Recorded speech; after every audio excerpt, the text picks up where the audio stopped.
LSP Pers Indonesia, Pak Hoki, yang sama-sama kita hormati, Ketua LSP Pak Hince, ya, dan para calon asesor. Kita juga harus menghormati dulu di sebelah kiri dan kanan saya, bapak-bapak, ada ibunya ya, bapak-bapak master asesor, ya, Pak Adit dan Pak Ayub, ya, Pak Edian, master asesor kita ada 120 Pak, jadi kita nggak hafal semuanya ya Pak Edian. Maaf, jadi hari ini ada 3 master asesor. Bapak Ibu sekalian, pertama kita panjatkan puji syukur kehadirat Allah Subhanahu wa Ta'ala bahwa pada kondisi yang masih pandemi seperti ini kita masih bisa berkumpul di sini dalam tatap muka dan dalam kondisi sehat walafiat, tak kurang satu apapun. Saya senang berada di sini karena seperti berada di rumah sendiri. Pak Agus, saya adalah orang komunikasi, dulu aktif di Dewan Pers, di SPS, di penyiaran, ya. Jadi jumpa dengan teman-teman media, saya sudah biasa ya. Nah, seolah-olah saya kembali lagi ke teman-teman media. Nah, saya memang orang komunikasi, pernah jadi humas lama, kepala humas itu temannya adalah media. Jadi saya tahu harus bagaimana media itu.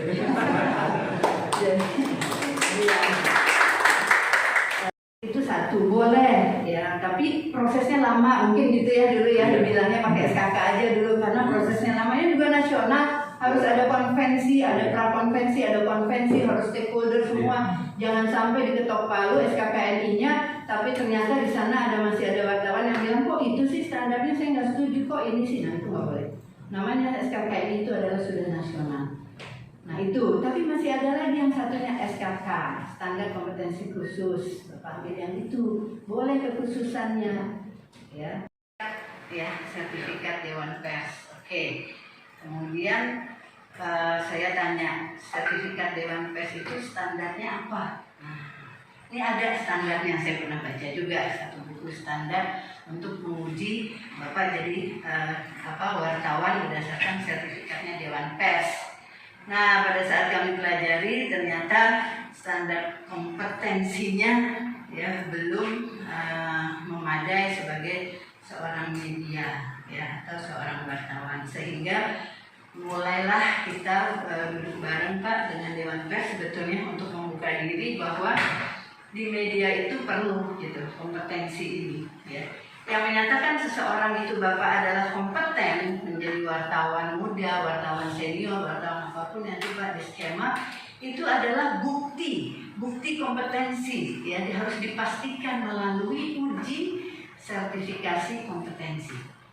Jadi Bapak memang harus diuji sertifikasi kompetensi. Kalau bicara kompetensi itu berarti harus ada 3 hal di dalamnya, yaitu satu adalah knowledge ya, harus ada skill, dan harus ada yang namanya attitude, sikap kerja. Nah, karena BNSP pada prinsipnya adalah melakukan sertifikasi kompetensi berdasarkan undang-undang, melakukan sertifikasi kompetensi. Tetapi kita tidak bisa langsung mensertifikasi para calon asesi. Di situ di PP 10 yang sekarang juga ada bahwa harus melalui LSP yang dilisensi oleh BNSP baru bisa mensertifikasi. Nah, Bapak Ibu jadi sekarang sudah punya LSP Pers Indonesia. Ini sudah bukan main ya, sudah belum pernah terjadi ya, baru pertama ya. Kita kasih aplaus lagi dong. Dewan Pers saja masih baru ingat ya. Terakhir Pak Wakil mau harmonisasi. Sudah Pak, dan kebetulan saya di situ. Agak lama sekali karena masih bingung gitu. Siapa sebetulnya?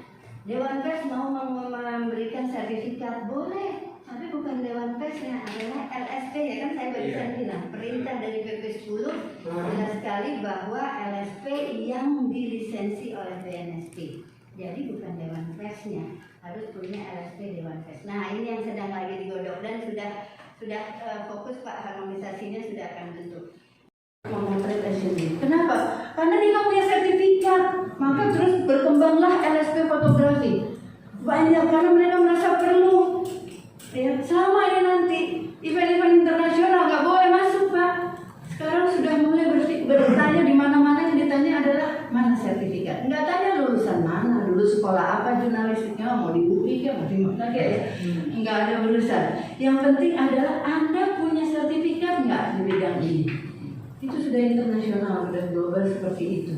Jadi ini kan bukan main namanya kalau Bapak sudah mau menuju ke sana.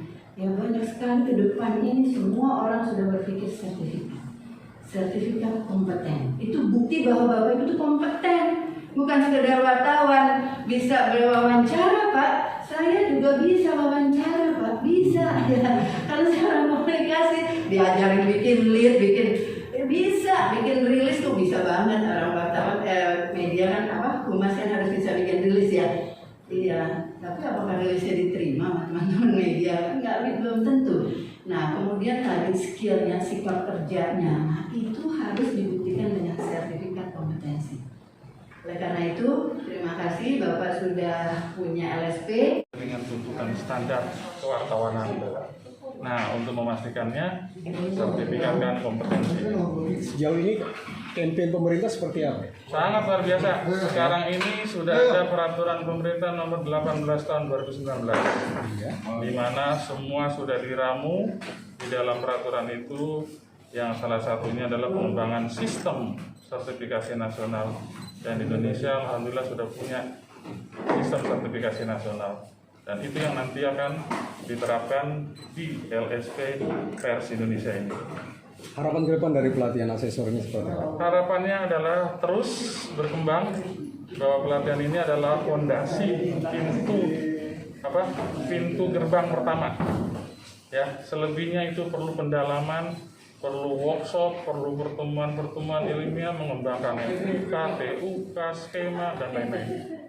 Gitu. Sudah punya satu sistem sertifikasi kompetensi nasional itu ada beberapa unsur. Unsur pertamanya adalah harus punya standar kompetensi. Nah, tadi saya belum ceritakan Bapak Ibu sekalian, di dalam SDM yang kompeten, kita bicara SDM kompeten, Presiden bicara SDM kompeten, Menteri Ketenagakerjaan di internasional cerita bahwa tenaga kerja Indonesia itu harus kompeten, competitiveness-nya tinggi, resilience-nya tinggi, agility-nya tinggi, katanya Pak Menteri kemana-mana. Itu berarti termasuk Bapak Ibu gitu. Kita udah sepakat. Nah, oleh karena itu sebetulnya SDM kompeten itu ada 3 hal, ada 3 pilar besarnya.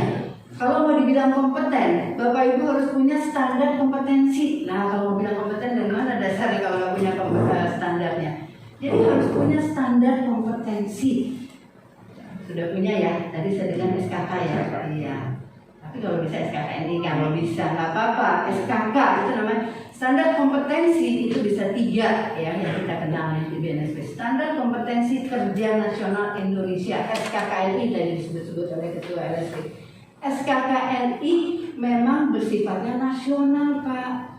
Nanti kalau bisa Dewan Pers bikin yang nasional. Yang biasanya bikin SKKNI itu biasanya sektor.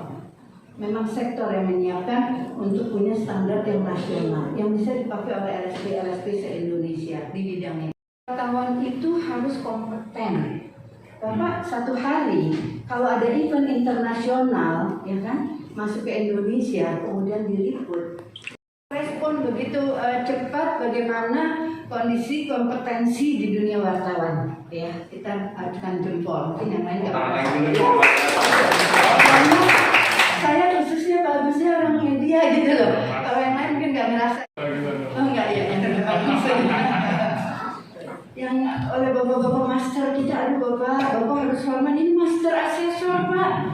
Saya iya. Asetnya BNSP ini Pak. Iya, kita punya asesor itu 40.000, tapi master asesor cuma 150 120, 125, tapi 2 meninggal, Ada 3 3 di sini. terus. Iya, jadi ada 120. 3 orang ada di sini luar biasa. Iya. Master asesor itu jarang, aduh kita harus pelihara baik-baik. Sayangin. Disayang, awas ya. Kalau ada pengaduan nanti ke BNSP, awas. Di sana nanti saya sampaikan. Ada di sana ada Pak Hedi yang memimpinnya. Di BNSP sudah punya ini asesor, ini adalah asesor, mudah-mudahan kalau ada asesor, kemudian dia bisa uji. Setelah ini dia bisa uji karena sudah ada website ujinya, sudah ada tempat ujinya, maka bisa melakukan uji. Inilah yang sudah ditunggu-tunggu oleh teman-teman wartawan yang ingin memastikan kompetensi. Karena ini penting supaya tadi hal-hal masalah-masalah di dunia kewartawanan yang pengaduan-pengaduan dari pers itu sebetulnya bisa dikurangi kalau memang wartawan-wartawannya adalah kompeten. Ya. Jadi mungkin mudah-mudahan dengan semua bersertifikasi maka kasus-kasus pers, kriminalisasi pers dan lain-lain itu mulai berkurang atau memang tidak ada karena memang wartawannya adalah semuanya kompeten. Harapannya ini setelah mendapat dari BNSP ini kan dengan adanya diakui oleh negara dengan pengaruh ini apa yang harus sehingga tidak terjadi lagi yang ya itu tadi dengan adanya LSP itu kan perpanjangan tangannya BNSP. Menurut PP 10 memang harus ada LSP yang dilisensi BNSP karena BNSP itu satu-satunya badan yang memiliki otoritas untuk melakukan sertifikasi di Indonesia melalui Undang-Undang 13 ya, tetapi dia harus ada LSP yang dilisensi oleh BNSP. Jadi dengan demikian LSP adalah bagian dari negara untuk melakukan sertifikasi perpanjangan tangan dari BNSP. Jadi nanti tentunya harus bekerja giat untuk mensertifikasi semua kompetensi wartawan yang ada. Kalau ada skema harusnya nanti dikembangkan lagi dari berbagai jenis pekerjaan wartawan itu bisa dikembangkan jadi skema. Jadi LSP ini harus melakukan itu sebaik-baiknya agar tadi kompetensi wartawan memang benar-benar terjaga. Ya, kita kan sekarang sudah mendengar kasus-kasus wartawan itu bukan sepenuhnya adalah kesalahannya wartawan, tetapi juga kalau kita bekali wartawan itu dengan kompetensi, ya dengan yang standar kompetensi yang sudah diakui oleh dunianya sendiri, profesinya sendiri, maka dia menjadi wartawan juga memang betul-betul dia sudah berdasarkan standar kompetensi. Ini bagus sekali untuk melakukan seleksi alam. Banyak nanti wartawan-wartawan yang memang tidak bisa kompeten, sudah dia tidak punya sertifikat. Berarti nanti dipilih tinggal wartawan yang kompeten dan yang tidak punya sertifikat kompetensi dan yang tidak punya sertifikat kompetensi. Itu akan begitu nanti satu hari. Belum lagi ada acara-acara yang besar internasional yang meminta adalah sertifikat kompetensi. Jadi ini adalah pertama dan harus dikembangkan secepat-cepatnya. Kemudian siap.